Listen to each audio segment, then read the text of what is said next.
Hello बच्चों, class 11th में आपका जो है पुष्पी पादपों का शरीर नामक चैप्टर जो है चल रहा था। तो इस चैप्टर को जो है हमने पूरा कर लिया है और आज मैं आपके लेकर के आया हूं एमसीक्यू, यानी जितने भी आपके जो है विकल्पीय प्रश्न बनते हैं, आपके जो है रिक्त स्थान बनते हैं, आपके सही जोड़ी बनती है एक वाक्य में प्रश्न, उनको जो है मैं लेकर के जो है आया हूं और कुछ महत्वपूर्ण प्रश्न भी जो है लेकर के आया हूं और उसकी पूरी पीडीएफ जो है मैं तैयार कर दिया हूं। तो आपको ग्रुप में जो है भेज भी दूंगा, तो आप जो है उसको देख सकते हैं। तो चलिए शुरू करते हैं। नए हो तो वीडियो को लाइक कर देंगे और चैनल को सब्सक्राइब कर देंगे। तो जैसा कि जो है आप लोग देख पा रहे होंगे चैप्टर का नाम वगैरह, तो आपका यहाँ से जो है पहला बेटा क्वेश्चन यहाँ दिख रहा है कि जड़ विकसित होते हैं।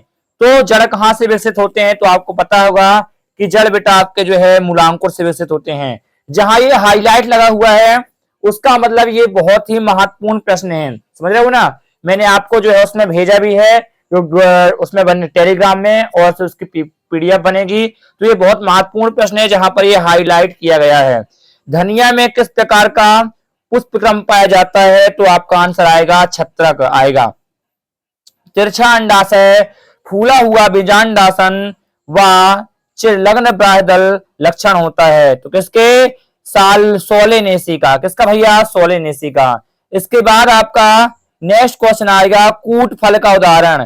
तो कूट फल का उदाहरण क्या है? आपका सेब हो जाएगा। इसके बाद आपका पांचवा प्रश्न यहाँ पर देख रखा है कि तुलसी में पुष्प क्रम पाया जाता है। मोस्ट इंपोर्टेंट क्वेश्चन है। तो कैसा? मंजरी आपका, है ना। तो तुलसी में पुष्प क्रम पाया जाता है आपका मंजरी। और परिदलपुंज शब्द का प्रयोग होता है तब जब बाह्य दलपुंज एवं दलपुंज समान हो, तब हम लोग जो है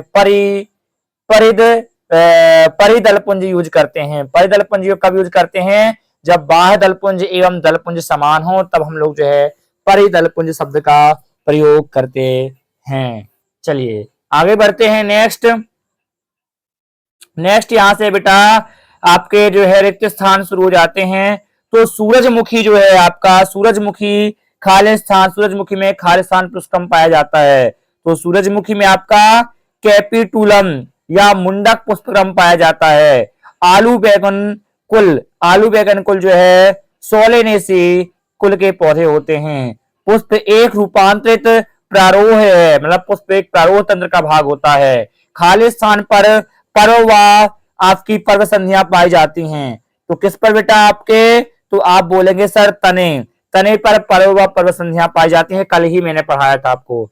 ऑस्ट्रेलियन बेबूल में पर्णवृंत के रूपांतरण को हम कहते हैं, तो क्या कहते हैं?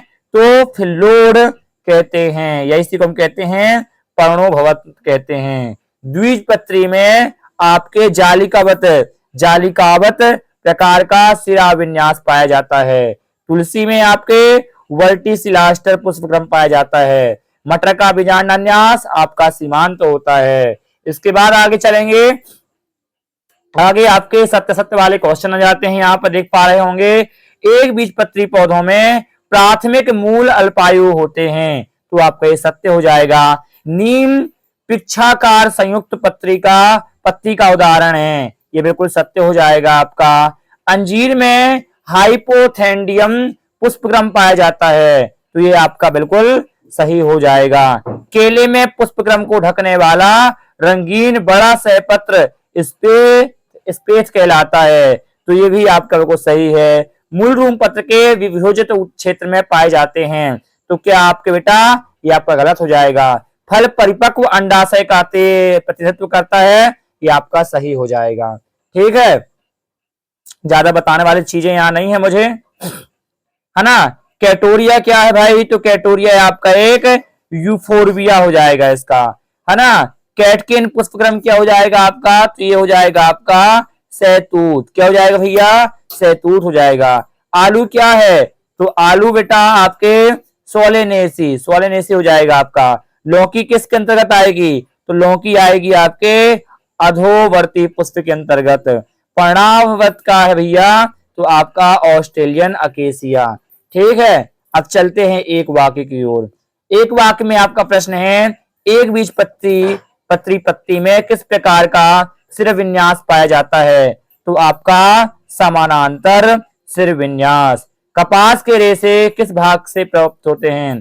तो बीज चोल के रेशों से। दो ऐसे पुष्पों के नाम लिखिए जो एक लिंगी होते हैं, तो ककड़ी, करेला और पपीता आपका हो जाएगा, ठीक ना।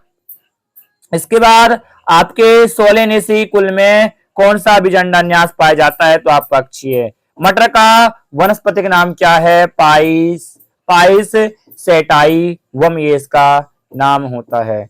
तो इस तरह से आपके यहाँ ऑब्जेक्टिव टाइप होते हैं। और इसके बाद बेटा यहाँ पे जो है अति महत्वपूर्ण प्रश्न जो है मैं देख गया हूं, तो उनको जो है आप लोग जो है बढ़िया से कर लीजिएगा। और फिर इसका जो है हम टेस्ट लेने वाले हैं, इसका फिर हम टेस्ट लेंगे।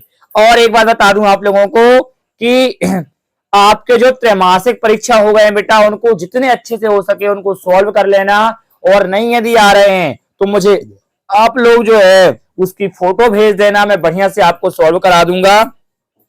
पूरे जितने भी त्रैमासिक पेपर आपके हैं उनकी फोटो मुझे भेजना, ठीक ना। अभी ग्रुप में भेज देना, मैं उनको सॉल्व करा दूंगा। जितने विद्यार्थी हैं ग्रुप को ज्वाइन कर लेना, जो बिना बैच वाले हैं वो भी दूसरे ग्रुप को ज्वाइन कर सकते हैं। बाकी टॉपर बैच का जो ज्वाइन किए हैं उनका ग्रुप अलग बना हुआ है। क्लास छोटी थी तो परेशान नहीं होना, इसका कारण है कि चैप्टर आपका ये एंड हो गया है, तो आज इसका पूरा रिवीजन होना चाहिए। नया पढ़ने से ज्यादा अच्छा होता है बेटा जो हमने पढ़ाया है उसको अच्छे से रिवाइज करना। नहीं ऐसा ना हो कि हम पढ़ते जाते हैं वो सपाट होता जाता है, तो आगे नया पढ़ने से चक्कर में हम लोग जो पढ़ लिए हैं उसका रिवीजन अच्छे से होना चाहिए। इसके बाद फिर एक नया चैप्टर स्टार्ट होगा, पुष्पी पादपों का शरीर, इसको जो है हम लोग समझेंगे। तो तब तक बढ़िया से पढ़ते रहना आप लोग और मस्त रहना। वीडियो को लाइक कर देना, नए हो तो चैनल को सब्सक्राइब कर देना। और फिर मिलते हैं, थोड़ी क्लास को आगे पीछे कर दिया है मैंने, है ना। पहले फिजिक्स की होती थी फिर बायोलॉजी की, तो आज बायोलॉजी की जल्दी कर दिया है। तो यहाँ कोई प्रॉब्लम नहीं है, कमेंट भर भर के जाना आप जो भी बताना चाहते हो। Thanks for watching, bye bye, take care.